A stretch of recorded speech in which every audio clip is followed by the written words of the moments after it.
So imagine for your dinner tonight, you decide to eat steamed broccoli, just broccoli. And then tomorrow night, broccoli again. And the next night and the next night, steamed broccoli. Now you probably know that broccoli is very good for you. It's full of vitamins. It's green. It's healthy. But if broccoli is all that you eat, eventually you're going to miss out on some really important nutrients. The things in our food that are good for us. Protein, fat, iron. Well, it turns out that we often treat our exercise in this way. We have one type of exercise that we do. It may be a run round the park, it may be walking, or it could be weight training. What if variety, mixing it up?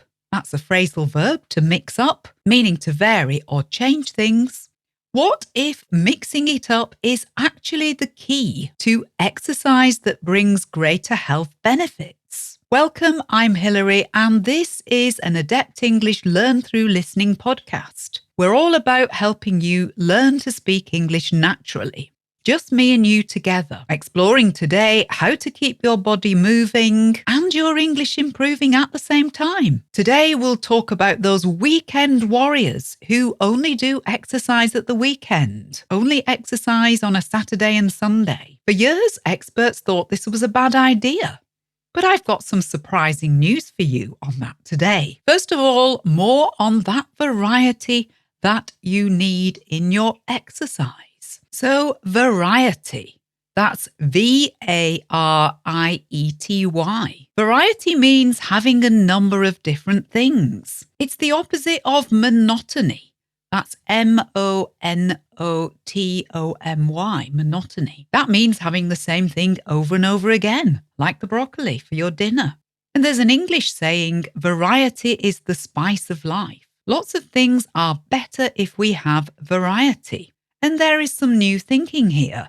Variety in the type of exercise that you do is much better than sticking to one type of exercise. This challenges our thinking about how we exercise. If you run 3 times a week, you might think you'd ticked the box. You'd satisfied your exercise need. But now experts are suggesting that doing that would be missing out. Doing just one type of exercise is not quite as bad for you as just eating broccoli would be, but variety in our exercise does matter. Before I move on to that, if you like this podcast, don't forget to subscribe. That's either to our paid subscription service, where you get 8 more quality episodes like this per month, or if you like this free podcast, please help Adept English by subscribing. And if you don't like this podcast, give us a comment. Let us know why. So what does the dear old NHS, the National Health Service in the UK, say about exercise? Well, it says that adults should aim for 150 minutes of exercise per week. So that's 150 minutes of moderate exercise, or if you're young or feeling energetic, 75 minutes of moderate exercise and 75 minutes of vigorous exercise. What's the difference? Moderate, moderate, means average in intensity. It's an adjective that you can use for all types of things. But moderate exercise means something that raises your heart rate and makes you feel warmer, but it doesn't get you out of breath. I like this simple test.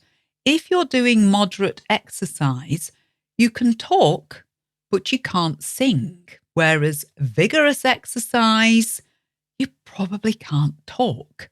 Vigorous, vigorous, comes from the English word vigour. Vigour means physical strength and energy. So if you're exercising vigorously, you won't be able to say more than a few words. Your heart will race. You'll be out of breath and probably quite hot and sweaty. That makes me think of the state I'm in when I come back from a run. For me, it's time to collapse on the sofa, puff and pant, and just recover. I can't really speak for about 5 minutes. That's vigorous exercise. But here's where the variety in exercise comes in too. It turns out that we also need a third type of exercise. Exercise that strengthens our muscles, builds our muscles. And we need to do this at least 2 days a week. The verb to strengthen, STRENGTHEN, comes from the word strength. It's that G in the middle that messes it up, isn't it? Not logical. And strength rhymes with length. There's another word with a funny G in the middle. And muscles, MUSCLE. Those are the things that make us strong. So exercises that strengthen our muscles are things like pushing weights, using our muscles to move, but with resistance. That means with something that makes it more difficult. And this creates a problem for many of us. We probably enjoy swimming or walking.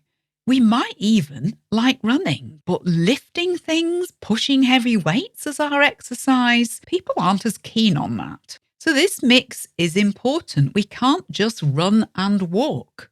But why? Well, the Harvard Health website talks about a triad of exercise. That's triad, TRIAD. And a triad means made up of 3 things. So moderate exercise like walking or gentle running, vigorous exercise like running uphill, cycling uphill, things that make you out of breath. And thirdly, strength training, the sort of exercise that builds muscle. So the third one, as we get older, apparently we naturally lose muscle. We lose muscle, the volume of muscle, and we lose muscle tone. So if you want to work against the effect of aging, it's a good idea to do some weight training twice a week. Other effects: the more muscle you have, the better able you will be to process sugar and carbohydrate in your diet. The more muscle you have, the less likely you are to become diabetic. Muscles absorb glucose. So that's why muscle building is important. The Harvard Health website talks about moderate exercise being walking, swimming, playing tennis, moderate cycling without any uphills. For vigorous exercise, it's things like swimming as fast as you can, walking as fast as you can, racing or sprinting when you run, putting quite a bit of effort into it, in other words, so that you get out of breath. So why does the Harvard Health website say that we need 3 types of exercise? Well, it says people who run or do similar types of vigorous exercise may experience runner's high, either during or after their exercise, their workout. This is according to Dr. Tim Churchill of Harvard Health. He's a cardiologist or heart doctor. He says that the runner's high is because your body releases feel-good chemicals known as endorphins and endocannabinoids in response to intense exercise. So this is what gives us the psychological benefit, the high. And if you keep doing vigorous exercise, in time, your heart, that's HEART, that's here, your heart becomes more efficient, meaning it's less effort to send blood around your body. So as more blood circulates through your body, your blood vessels expand and become more flexible. This keeps our heart and the whole cardiovascular system healthy. And any type of aerobic exercise, that's AEROBIC, whether it's moderate or vigorous, it all helps reduce our body's fight or flight response. So if you're suffering from chronic stress or anxiety, exercise is very good for you. We're less stressed if we move our bodies more, if we exercise more. And on the Harvard Health website, the benefits of weight training, pushing weights, exercise that increases our muscle strength. This is probably what I need to work on most. Strength training can make your body much better at burning fat for energy. It also improves how your body responds to insulin, insulin. That's the chemical in our bodies which is responsible for managing our blood sugar levels. Again, Dr. Tim Churchill says that can help prevent or improve diabetes, which is a potent risk factor for heart disease. Strength training over time also relaxes and widens our blood vessels, which helps maintain normal blood pressure or BP. And having a good blood pressure, that's got all kinds of positive effects in the body. One thing affects lots of other things, in other words. So combining muscle building or strength building exercise with moderate intensity exercise and vigorous exercise means you've got everything covered. You get all the benefits to health. Your resting heart rate, your blood pressure, your weight, your body fat percentage, and your psychology, your mind, all benefit from doing all three types of exercise rather than just one. And the health benefits are amazing. The British Heart Foundation, which is an important charity in the UK, tells people that exercise improves heart health and the risk of heart disease by 35%. That's huge. And that's just that one system of the body. If there was a pill to do that, we'd all be queuing up outside the pharmacy. But it's actually free. It's just achieved by doing the right kind of exercise. Now, I mentioned weekend warriors at the start of this podcast. I'm talking about the people in Lycra who run up and down the road near where I live on a Saturday morning. I don't see them the rest of the week. Just Saturday and Sunday. This is when they have time to do their exercise. Now, a warrior, W-A-R-R-I-O-R,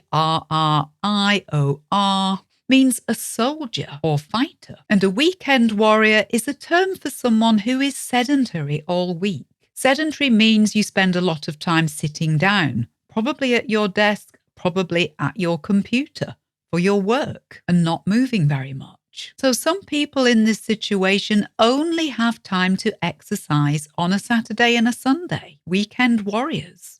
And for years and years, this was thought of as a bad thing. But some recent data suggests that if you hit your targets for exercise, albeit on 2 days of the week only, the benefits for your heart are broadly similar. There are some downsides. Doing all your exercise on 2 days does increase the risk of injury, and there are some of the other benefits I've talked about that you're not getting. For example, you're not getting that psychological benefit spread throughout the week. But if you've only got the weekend that you can fit your exercise into, it's much better to do it then than not at all. But ideally, variety of exercise spread throughout the week.